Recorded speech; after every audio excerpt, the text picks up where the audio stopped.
नमस्कार मित्रों, जया लिटरेचर में आप सबका बहुत बहुत स्वागत है और मैं हूँ जयंती।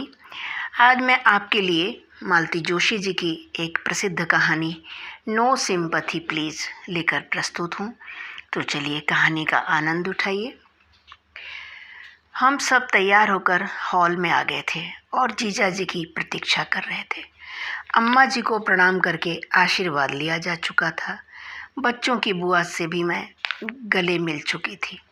नौकरों को इनाम इकराम भी दे दिया था, क्योंकि गमी हो या खुशी काम तो बेचारे करते ही हैं। बच्चे इतने बेसब्र हो रहे थे कि उन्होंने अपने बैग्स अभी से कंधे पर टांग लिए थे। बेसब्र तो मैं भी हो रही थी, झूठ क्यों बोलूं। घर छोड़े पखवाड़े से ऊपर हो गया था। दीदी की मृत्यु का समाचार सुनकर जो दौड़ी दौड़ी आई थी तो लौट कर गई ही नहीं। तीसरे के बाद घर एक तरह से खाली हो गया था, पर अम्मा जी ने मुझे हाथ पकड़कर रोक लिया था।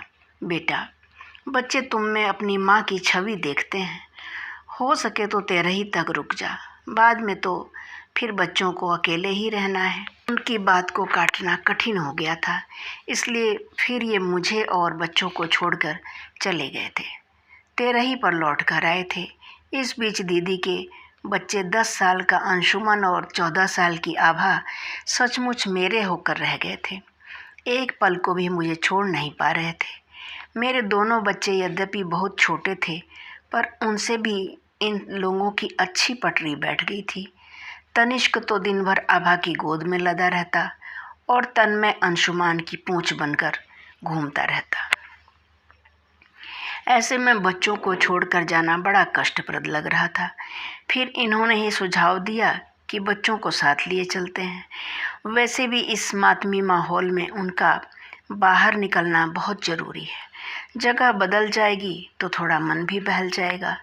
पढ़ाई का थोड़ा नुकसान होगा तो क्या फ़र्क पड़ेगा। वैसे भी इस मना स्थिति में वह कितना पढ़ पाएंगे। फिर सर्वसम्मति से यही तय हुआ। परसों 13 संपन्न हुई। मेहमान एक एक कर विदा होने लगे। मैंने बच्चों की बुआ जी को कुछ दिन रुकने के लिए मना लिया, ताकि अम्मा जी अकेली न पड़ जाएं। अब हम सब जाने के लिए तैयार थे। जीजा जी के ड्राइवर ने हमारी गाड़ी भी धो पोंछ कर चमका दी थी और बच्चे उसमें बैठने के लिए उतावले हो रहे थे। बस जीजा जी की प्रतीक्षा थी। हम लोग ऊपर जाकर मिलाते हैं, मैंने कहा। नहीं, उन्होंने 2 टूक जवाब दिया। उन्हें शायद अच्छा नहीं लगेगा। He seemed to be kind of aloof today. शायद बच्चों की वजह से सेंटिमेंटल हो रहे हों, so leave him alone. मैं तो ऐसा नहीं कर सकती। आप लोग सामान वगैरह रखवाइए, मैं अभी आई। मैं दनादन सीढ़ियाँ चढ़कर ऊपर तो आ गई, पर दरवाजे पर ही ठिठक कर खड़ी हो गई। दीदी का कमरा था वह। एकदम भीतर जाने की हिम्मत नहीं पड़ रही थी। धीरे से पर्दा खिसका कर देखा, कमरा खाली था। थोड़ा आगे बढ़ गई तो पता चला जीजा जी कमरे से लगी बालकोनी में आराम कुर्सी पर लेटे हैं। जीजा जी, हम लोग निकल रहे हैं, मैंने प्रणाम करते हुए कहा। अच्छा, हैप्पी जर्नी। अच्छे से जाना, पहुंचकर फ़ोन करना। बच्चों को साथ ले जा रही हूँ, पता है। मुझे मालूम है बच्चों के बिना घर एकदम सूना हो जाएगा, पर इस समय उनके लिए वातावरण बदलना बहुत ज़रूरी है। Yes, I know they need a change badly. वैसे तो इस समय आपके लिए भी वातावरण बदलना बहुत ज़रूरी है। मैं तो इस समय अम्मा को अकेले छोड़ने की कल्पना भी नहीं कर सकता। वो एकदम टूट गई हैं। नेचुरली वह शौक ही इतना ज़बरदस्त था, खासकर उनकी उम्र के लिए। बार बार कह रही थी, जाना तो मुझे चाहिए था, वो चली गई। इसमें अपनी चॉइस कहाँ चलती है। जो ऊपर वाला तय करता है वही होता है। और देखिए ना, एक व्यक्ति के जाने से सब कुछ कैसे उलट पुलट जाता है। ऐसे अधबीच में जब हम सफ़र छोड़कर जाता है तो एक शून्य सा भर जाता है, बाहर भी भीतर भी।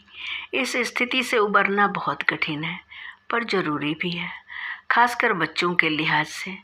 आपको इस अवसाद से बाहर आना ही होगा। अब आपको उनकी माँ की भी भूमिका निभानी है। वे एकटक मेरी ओर देख रहे थे। जैसे ही मैं सांस लेने के लिए रुकी, तेल मिलाते स्वर में बोले, अगर अपना दर्शन बघार चुकी हो तो जाओ, जयेश प्रतीक्षा कर रहे होंगे। मैं तो अचकचा गई। उन्होंने मुझसे इस स्वर में कभी बात नहीं की थी। और उनकी वह दृष्टि, जो शब्दों में नहीं कह पाए थे, आंखों से कह गए थे। क्या हुआ जीजा जी, मुझसे कोई गलती हो गई है क्या? अगर ऐसा है तो आई एम सॉरी। सॉरी कहने मात्र से सब कुछ ठीक हो जाता है क्या? सॉरी तो तुमने उस दिन भी कहा था। किस दिन की बात कर रहे हैं? मेरी परम इंटेलिजेंट साली साहिबा, तुम इतनी बड़ी बात कैसे भूल गई? मेरी शादी के ठीक 5 दिन पहले तुम अपनी दीदी का वह महान संदेश लेकर आई थी, और संदेश देने से पहले भी तुमने सॉरी बोला था। वह बहुत पुरानी बात हो गई जीजा जी।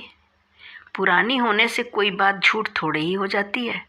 घर में शादी की तैयारियां चल रही थी, मेहमान आना शुरू हो गए थे, छोटी मोटी रस्में भी हो रही थी कि प्लीज़ शादी के लिए मना कर दीजिए, मेरा मन कहीं और है। कितनी रोमांटिक सिचुएशन है ना? आपको अब तक सब याद है? ये क्या भूलने वाली बात है? और तुम्हारी दीदी ने भूलने की मोहलत ही कब दी? अपने माँ बाप के सामने मुंह खोलने की हिम्मत नहीं थी तो मुझसे कहा जा रहा था कि शादी के लिए मना कर दीजिए। मेरे माँ बाप क्या किराए के थे? उनके प्रति मेरी कोई जवाबदेही नहीं थी। मना करने का क्या कारण बताता मैं, और उस पर कौन विश्वास करता? दुनिया वाले तो यही समझते कि हमने कोई बड़ी सी मांग रखी होगी, लड़की वाले बेचारे पूरी नहीं कर पाएंगे। बदनामी होती तो हमारी होती। जीजा जी आवेश में बोले जा रहे थे। मैं चुपचाप सुन रही थी, और चारा भी क्या था। बाय द वे, उस दिन चाह कर भी पूछ नहीं पाया था, आज पूछता हूँ। अगर मैं मना कर देता तो क्या तुम्हारी दीदी उस शख्स के साथ चली जाती? उतने गट्स कहाँ थे? दोनों में ही वह हिम्मत नहीं थी। फिर दीदी का विचार था कि शादी टूट जाने से थोड़ी बदनामी होगी, 1-2 साल कहीं रिश्ता नहीं हो पाएगा, तब तक कोई ना कोई हल निकल ही जाएगा। वाह, क्या प्लानिंग है! दाद देनी पड़ेगी। तो अच्छा ही हुआ जो मैंने वह प्रार्थना स्वीकार नहीं की। कोई मतलब नहीं था। दयावश मैं शादी से इनकार करने के मूड में आ गया था, पर मेरे अवचेतन में बैठा मेरा पौरुषेय दंभ फन फैलाकर खड़ा हो गया था। मुझ जैसे कुलीन, संपन्न, सुदर्शन युवक को कोई कन्या अस्वीकार कर दे, यह बात मुझसे सहन नहीं हुई। मुझे लगा यह मेरा घोर अपमान है। तब क्या पता था कि इससे बड़ा अपमान भविष्य में मेरी प्रतीक्षा कर रहा है। मतलब तुम्हारी दीदी ने शादी की पहली रात को ही ऐलान कर दिया कि आपका सिर्फ मेरे तन पर अधिकार है।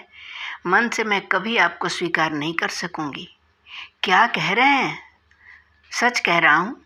मृत व्यक्ति के विषय में झूठ नहीं बोलूँगा मैं, इतना नीच नहीं हूँ।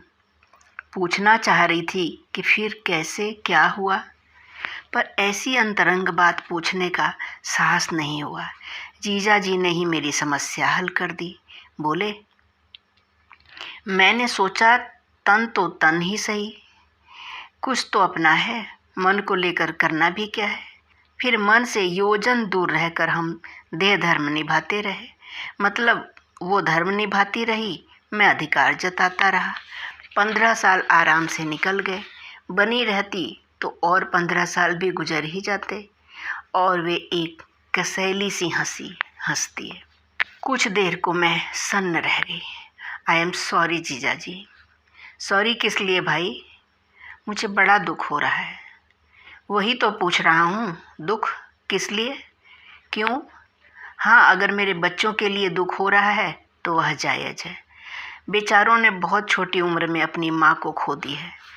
अम्मा के लिए दुख कर सकती हो, उनकी लाडली बहू उनका बुढ़ापा खराब कर गई है, लेकिन मेरे लिए दुख करने की कोई ज़रूरत नहीं है। मैंने कुछ भी नहीं खोया है। जो कभी पाया ही नहीं था उसके खोने का दुख क्यों होगा? So no sympathy please. उनके स्वर में एक आदेशात्मक संदेश था, इस चर्चा को विराम देने का। वैसे भी अब कहने सुनने के लिए कुछ शेष नहीं था। मैं चुपचाप सीढ़ियां उतरने लगी। जीजा जी का वह कठोर स्वर कानों में गूंजता रहा, नो सिंपैथी प्लीज। और एक हमारी दीदी थी जो जिंदगी भर सहानुभूति बटोरती रही।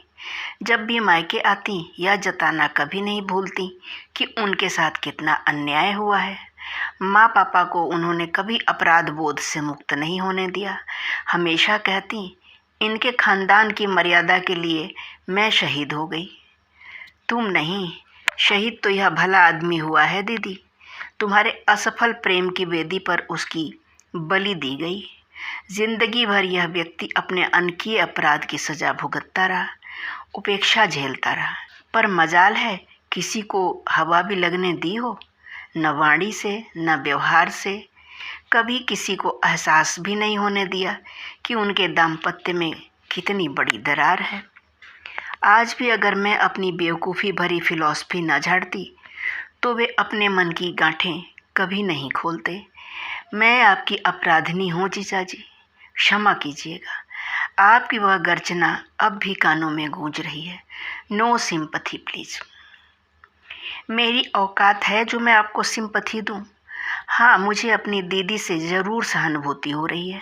ज़िंदगी भर पता नहीं कि किस मृग जल के पीछे हलकान होती रही और घर में रखा अमृत घट अनछुआ ही रह गया। अभी आप सुन रहे थे मालती जोशी जी की एक अत्यंत मार्मिक कहानी, नो सिंपैथी प्लीज़। कहानी आपको कैसी लगी कृपया बताइएगा। मेरा वाचन स्वर यदि पसंद आया है तो मेरे चैनल को सब्सक्राइब कर लीजिएगा, लाइक कर दीजिएगा। आपका दिन शुभ हो। बहुत बहुत धन्यवाद आपका पूरा वीडियो देखने के लिए। नमस्कार।